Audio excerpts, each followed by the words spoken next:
अर्जुन लाया बाकाही तबाकाही। हाँ अब कथा कौन मेरा है? हाँ उल्फील धर के वो अर्जुन जाते हाँ मणिपुर रास्ता में रहे। हाँ पताल लोग के रास्ता में हाँ पहुंच गए।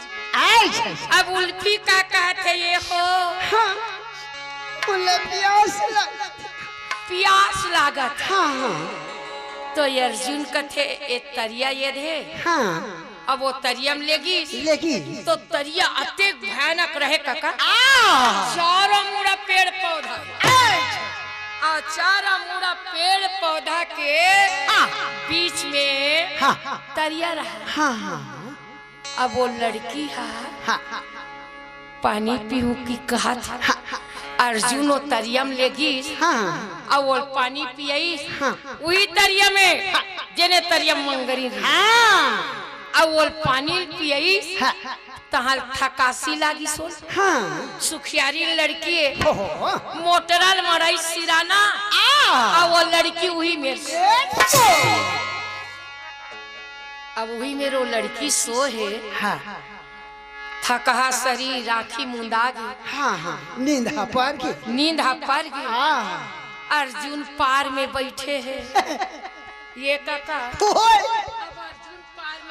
बैठे अब बेचारा सोचा थे। हाँ भाई कैसे सोचा थे? कैसे? यही तरिया हरे। हाँ एक बेर आ रहे हो का ही डिंडौरी में आ रहे हो ना आ रहे हो ना। अरे 4 बेर हो गए दादा। हाँ एक बेर घला नहीं। हाँ भाई 4 बेर हो गए जी। आवत आवत में गवाई बना रहे हो का दाढ़ी बनाए के। अर्जुन तरिया के पार में बैठ गए। अब उल्फी सूद गए। अब अर्जुन उल्फी ला ये सब बात के पता नहीं है। ये सब चीज अर्जुन जाना थे। तो अर्जुन तरिया पार में बैठे बैठे का कथे यही मेरा रे। और दाईला यो हमार भाई मतलब वो दे पेड़ में बैठा दे रहे हैं आमा पेड़ में। और यही में रह रहे और यही घटोंधा में पानी भरत रहे और यही कर मंगरी निकले रही। ये काका यही कर हरे यही तरिया है नहीं। सही बात यही तरिया है। ऐसे चुप्पे रहा। अर्जुन सोचा थे तब वो कर मन में कहा थे वो लड़की जान पहुंचाती। वो मंगरी लजे वचन दे बिहाव करे के। बोला डर रहा थे। एको बेर नहीं आए। और वो अकेला आऊं तो शादी करूं के वचन दे। वचन हरा है बिल्कुल। अभी अर्जुन के जी काका पोट करत है। हे भगवान अब कोई वो लड़की आ जाए दादा मल बिहाव कर कहीं मोर जोगी जौहर हो गए दादा। वो यहाँ सन्यासी के रूप ले है दादा। अब के जाला बिहाव। हाँ भाई 12 साल के होत ले दौरी फंदा नहीं काजी।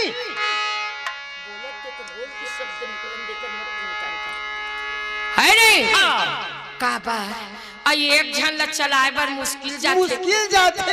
एक तो स्वयंवर में द्रौपदी शादी हो गई भैया और दूसरा मूलफील कर डरे और ये तीसरा होल धरत है और ये संग में और ये तीसरा हो तहुल बचन दे डरे पैसा धरा है नहीं धरा डरे भाई। तब अर्जुन के जी का कहा जान पहुंचाते हैं। ऐसे वो कहा थे वो मंगरी ला उद्धार करे वो लड़की जान पहुंचाते। बैठे रहे नहीं। ये तीर देखे वहाँ डाल देखे यहाँ डाल देखे वो डाले आवत काकी के कते डाले वहाँ डाल। अरे हाँ मरा आगे ये काका वो लड़की ये दादा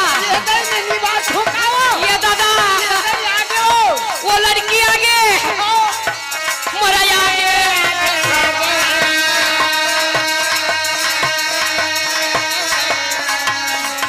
वही लड़की आगे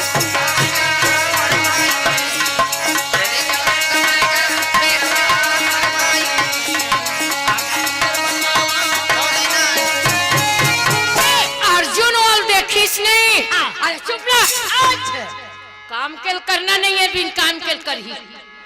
अर्जुन देखते नहीं, अरे बाप रे ये दिखा वही दावत है, वही दावत है दादा। आवत किस अर्जुन सुपुर्दुम हो गए, मुड़ील गरिया बैठ गए, ये तेरे की ये तेरे या भरा से। अब वो लड़की संगवारी मन सन खेलत ये गा वही मोर बचन हरा ही तेने हरे। हाँ वही जे अब मोल बिहार करूं केरी तेने ले दे वही चकीस। अब वो लड़की दम ले अर्जुन करा और अर्जुन करा के कथे पांव पर था हो काला खुशी राय कहा है वो फंस गया। मुड़ील गरिया दी रही के दादा खुशी रह नहीं की। वो लड़की कहते आई हाँ यहाँ तरिया बार में बैठे हाँ और घर डहर का बननी जाता बाबा। चलो घर चलो घर हाँ तरिया पार में बैठे हैं। हाँ काबर बैठे हो घर द्वार में कैसे बैठे हो बाबा। घर द्वार नहीं है का हाँ चलो चलो हमार घर ये दादा जमार हो गए दाई तरिया का घर जाऊं तो फंस गए गई तो गे ए चित्रान गदा हाँ नी जा आई काके है नी जा ले देखे काबर नी जा तेला तो बता काबर नी जा भुला गए। हाँ बचन हरा रहे पैसा हरा रहे और मोल बिहार बचन हरा रहे अमूल मोरे ना फसाऊ। चलो हाँ सोच में जाबे और तेलगाम जाबे हाथ तेल हाथ का नहीं तेल हाथ का जाऊं तेल जाऊं नहीं जाऊं तेल जाऊं। तेरे कहाँ के सब वो एक ही तरह से तो सोच में जाल लागी और तेलगा में कैसे हाँ हाथ तेल हाथ का फिर भाई वही बात आ देना। ये क्या हो जाते ये क्या हो जाते ना ये बोले नहीं आते। लड़की कथे नहीं जा हैं अच्छा मैं नहीं जा हाँ तो काबर बचन दे हाँ काबर मोल भी आप करूं के हाँ तेरे तो बता नहीं करो शादी। अच्छा सोच ले अर्जुन साफ नटत है मैं शादी नहीं करूं। ये वो लड़की के याद रखबे हाँ अगर ते मोला कहीं शादी नहीं करे तब एक कर बदला लेबर मोल कई जन्म ले लाग वाह वाह वाह जय और हो। वो कर बदला चुका लूं अच्छा अच्छा तब ये अर्जुन ला सुरता आगे हाँ सुरता या थे